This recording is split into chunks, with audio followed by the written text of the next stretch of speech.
Bidang-bidang nga sa mga friends ko ang kalasyaw puto ng Pangasinan. At sa itsura pa lang, ang sarap pang midnight snack. Hindi ba? Ay naku Kuya Germs, ayaw mong maniwala ha. Ito, binisita ko pa kung paano nila gawin ang kanilang famous puto. So pagkatapos paalsahin ang putong kalasyaw doon sa isang room na yon, dito na siya lulutuin, di ba? Ate, pakita nga natin. Ayan.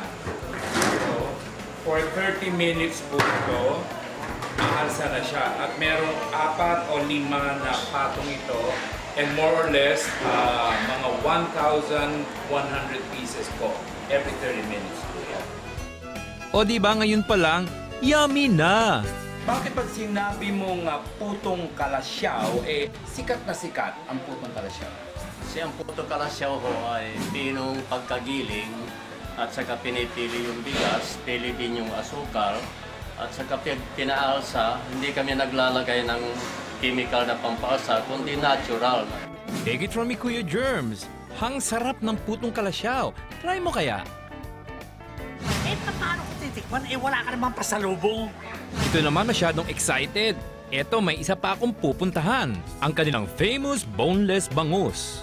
Tuturuan naman tayo ni Sir Mark Sandoval at ni Ate Luz Mamiya Conte paano mag-debone o gumawa ng boneless bangus. O yan Kuya Germs, ipapakita ko sa inyo kung paano nila ipiniprepare ang kanilang oh so yummy boneless bangus.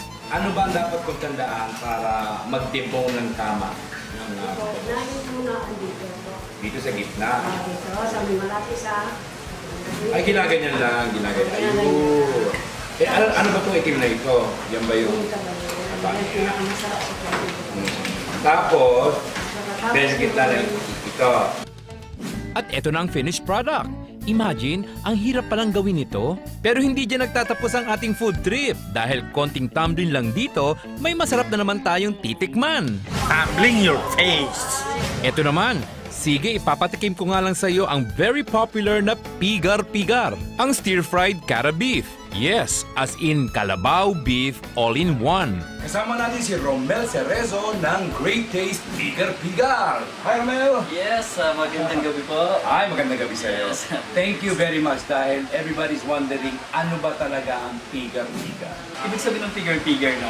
Term ng Pangasinan, yung paghalo-halo. Para stir-fry. Yeah, stir-fry. Ayan. Panoorin nga natin kung paano niluluto ang specialty na ito.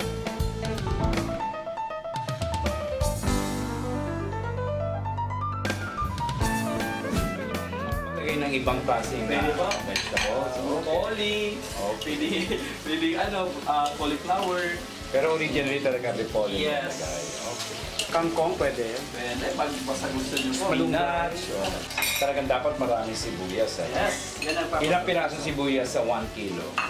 Ilang po? Dalawa. Ang sarap ng amoy Kuya Germs at mukhang masarap kainin. Now it's time to taste it. Yes. Actually, sabi ni Romel dito, merong sauce na pagagamitan ng pigar-pigar. So merong kalamansi at saka sili. Then you have a choice of soy, vinegar, o patis. So ako, soy ang pinili ko. Basta tikman na natin. Dahil ang init-init. Siguro ikaw, sanay ka na. Hindi ka ba nagsasawa sa pigar-pigar? Para you can eat it every day. Yeah, hindi na ako pwede everyday. Tingnan natin. Tapos lagyan natin ng sauce. So dapat merong konting cabbage at saka onion.